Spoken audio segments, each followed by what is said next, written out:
In this video, I'm going to show you how you can set enhanced consent checking for outbound AI calls. Before making AI outbound calls, you need to make sure that the leads that you've collected opted in and consented to be called by AI. You can set this consent in forms, surveys, as well as in calendars. It's pretty much a pre-call compliance scan that the lead has set to determine whether or not they would like to be contacted. This feature focuses on safer and more reliable outbound operations. Just a few key benefits are, for example, broader coverage. As I said, the consent is now found in forms, surveys, as well as in calendars and appointments. You will have fewer false blocks, meaning valid opt-in from any of those assets allows eligible calls to proceed. You will also have a centralized compliance, meaning the pre-call validation reduces manual reviews, which means it keeps workflows moving smoothly. It also comes with better auditability, which means source and timestamp visibility make reviews and investigations faster.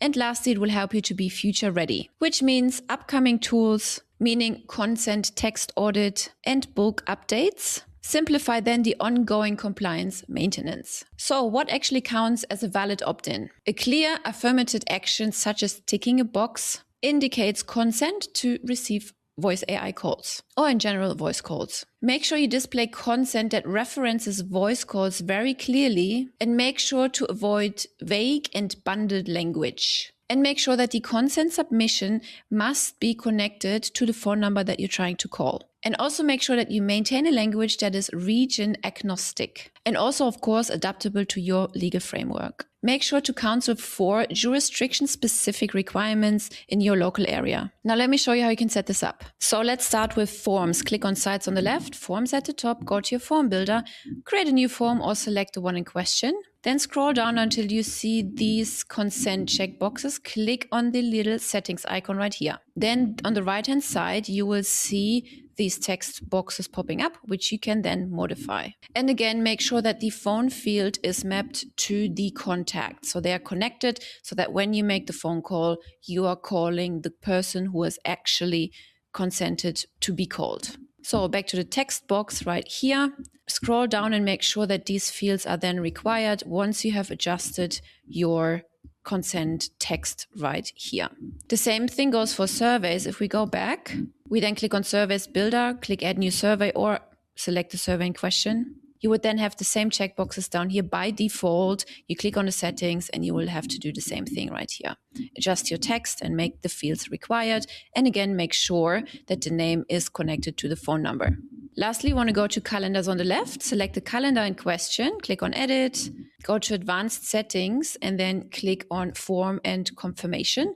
Scroll down and make sure that this is turned on. Consent checkbox, that little toggle right here. And make sure that you verify test contact so that you just test all of these surveys, forms, and calendar appointment booking forms yourself with your own email, a second email that is not registered within the system so it doesn't go to spam.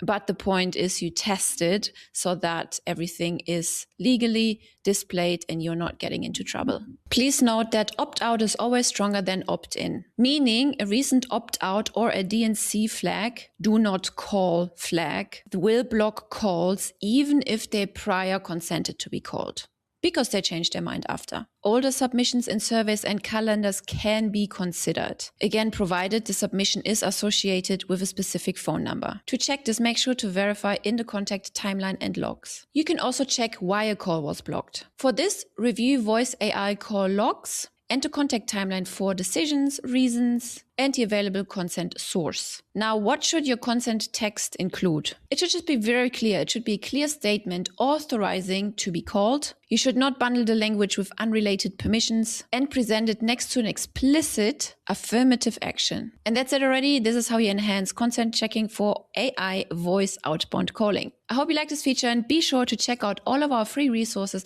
such as white label videos, courses, SOPs, and much more linked in the description below. I will see you over there. Bye.